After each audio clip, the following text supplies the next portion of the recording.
Voici une question que l'on me pose souvent en tant que prêtre catholique romain. Mon père, pourquoi faut-il passer par un prêtre pour se confesser au lieu de se confesser directement à Dieu? Cette pratique est-elle biblique?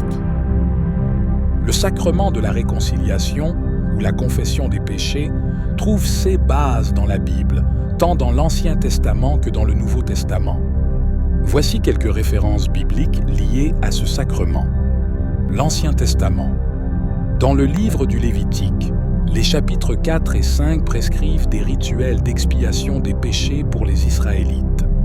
6 rituels impliquaient de confesser ses péchés et de présenter des offrandes pour obtenir le pardon de Dieu.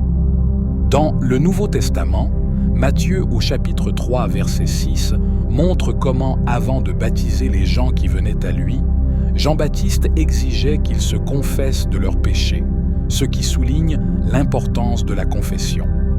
Marc au chapitre 1, versets 4 à 5 dit « Jean-Baptiste prêchait un baptême de repentance pour la rémission des péchés.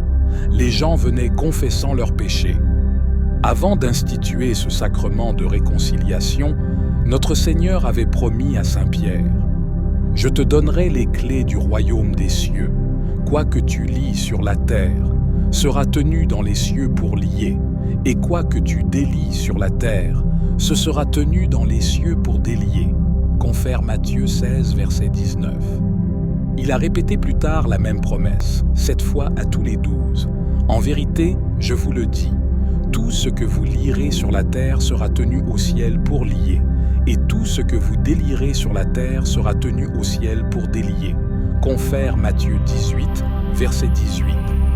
Finalement, après sa résurrection, c'est le ressuscité lui-même qui institua ce grand sacrement avec des paroles catégoriques et claires. « Comme le Père m'a envoyé, moi aussi je vous envoie. Recevez l'Esprit Saint. Ceux à qui vous remettrez les péchés, ils leur seront remis. Ceux à qui vous les retiendrez, ils leur seront retenus. » Jean 20, verset 23. L'Écriture nous donne par la suite des preuves de l'exercice de cette pratique, car il est écrit dans les Actes des Apôtres que beaucoup de ceux qui étaient devenus croyants venaient faire leurs aveux et dévoiler leurs pratiques.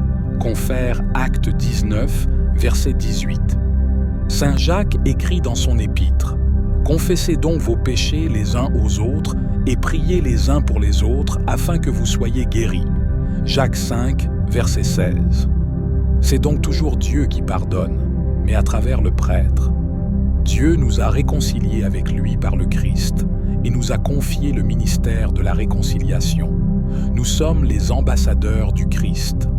2 Corinthiens 5, verset 16. 6 passages bibliques montrent que la confession des péchés et le pardon de Dieu sont des éléments fondamentaux de la foi chrétienne. En outre, le sacrement de la réconciliation, tel qu'il est pratiqué dans l'Église catholique, s'appuie sur ces enseignements bibliques, mettant l'accent sur la confession des péchés à un prêtre en tant qu'intermédiaire dans la lignée des apôtres, tout en reconnaissant que c'est toujours Dieu qui pardonne les péchés. Alors, se confesser auprès d'un prêtre plutôt que de se confesser tout seul présente plusieurs avantages. 1. Le sacrement de la réconciliation est un moyen concret de recevoir le pardon de Dieu.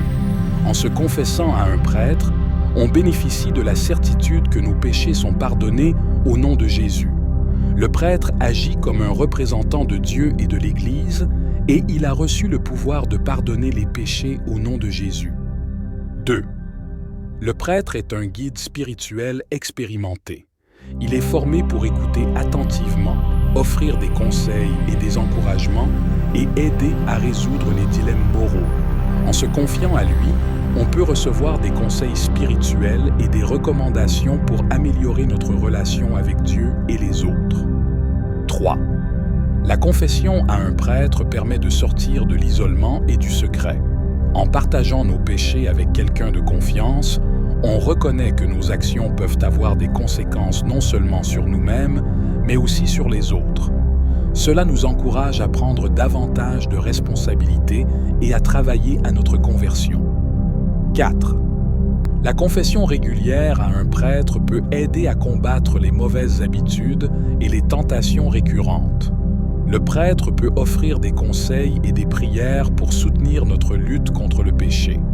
Il peut également nous recommander des actions concrètes pour éviter les occasions de péché et renforcer notre vie de prière. Si vous avez aimé, abonnez-vous et partagez. À bientôt pour une prochaine vidéo.